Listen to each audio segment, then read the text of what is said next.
Hi everyone, it's Maddie. Today we're going to be discussing of Breakable Things by Lynden Rolland. I was actually sent this book for review by the author. I am so glad she did because I probably wouldn't have heard of this if the author had not sent it to me, which makes me so sad because it's such a good book. It isn't really well known because it did just come out in the end of April and it only has about 50 reviews on Goodreads, but all of these reviews average out to give it an above 4-star rating on Goodreads, which you know is very good for Goodreads. I was one of those higher reviews. I gave it a 4.75 stars or a 97%. This book is about Alex Ashe, who's lived her life with Ehlers-Danlos syndrome. Ehlers-Danlos syndrome essentially makes you have weaker tissue than a normal person. Alex, her entire life, has been forced to sit on the sidelines while all the other children go and play and are free, but thankfully in her entire life, Alex has had Chase LaSalle. Chase was her rock. He made her happy. He made her forget that her syndrome made her have to sit out from everything. He made her feel included. But then one day, Chase tragically dies, and Alex essentially has nothing left to live for. She's put in a mental institution because she's slowly falling apart due to Chase's death. Then she dies, and the beginning of this book starts off with her having to choose between going to heaven or the room with the light in it, which I assumed was heaven, or this other world. And this other world is the coolest concept I have ever read in a book. This is a ghost book. I feel like the cover is kind of misleading because it wasn't creepy, it just happened to be about ghosts, but I didn't find it very creepy except for the parts where they were going into the mental hospital later in the book. This afterworld is a haven for the mind, meaning that all who go can stretch their mental capacity further than they could in life because they're no longer bodied. They are only mind and spirit. They can control air pressure and they ride radio waves to get from place to place. They ride waves essentially. At one point in the book, Alex and her friend rode the internet waves to get back to the physical world. Just this whole afterworld concept was one of the most unique things I've ever read in a book. There are books out there that discuss afterworld things, but they're not so in-depth and different. The writing style in this book gave me chills. It was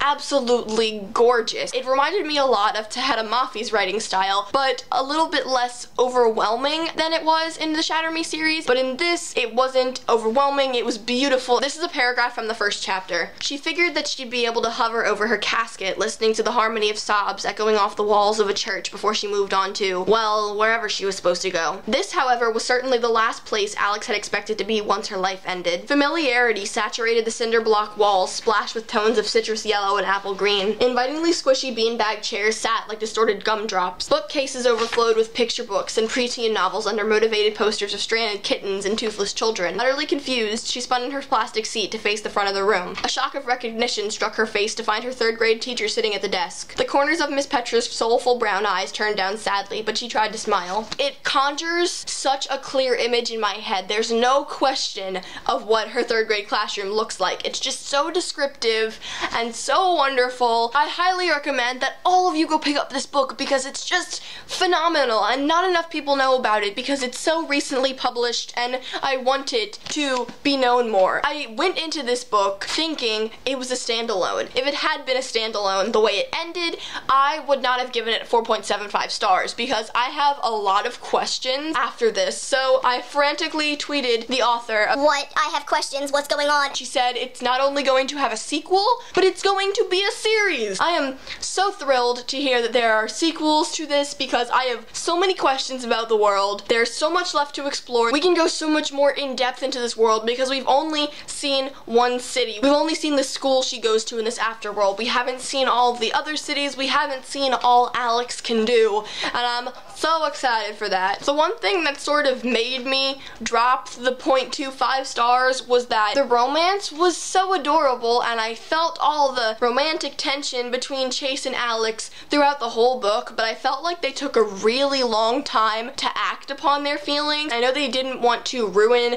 the solid friendship they had, but that friendship was laced through with romance. That is the end of the non-spoiler section, so if you have not read this book, which I highly recommend you do, I would go pick it up and then I would come back so we can discuss all the spoilers in of Breakable Things. I don't know about you, but when Caleb started researching Josephine and of Arc, I immediately knew that that was the Sephi that EVR was writing his letters to. I didn't understand why Alex didn't read into it that much. In a world like the afterworld, everything is not what it seems. If I was Alex, I would have been a little suspicious because no one was telling her anything. I was so frustrated with Jonas at the end of this book. At first, I thought he was gonna go through this little development as a character in which he would slowly start opening up about his feelings and being nicer to everyone because he was being a lot nicer to Alex than he had been in life before he died. But then we find out that he's trying to become a member of a cult and try to lure her to an abandoned asylum to get her killed by Jack and Calla,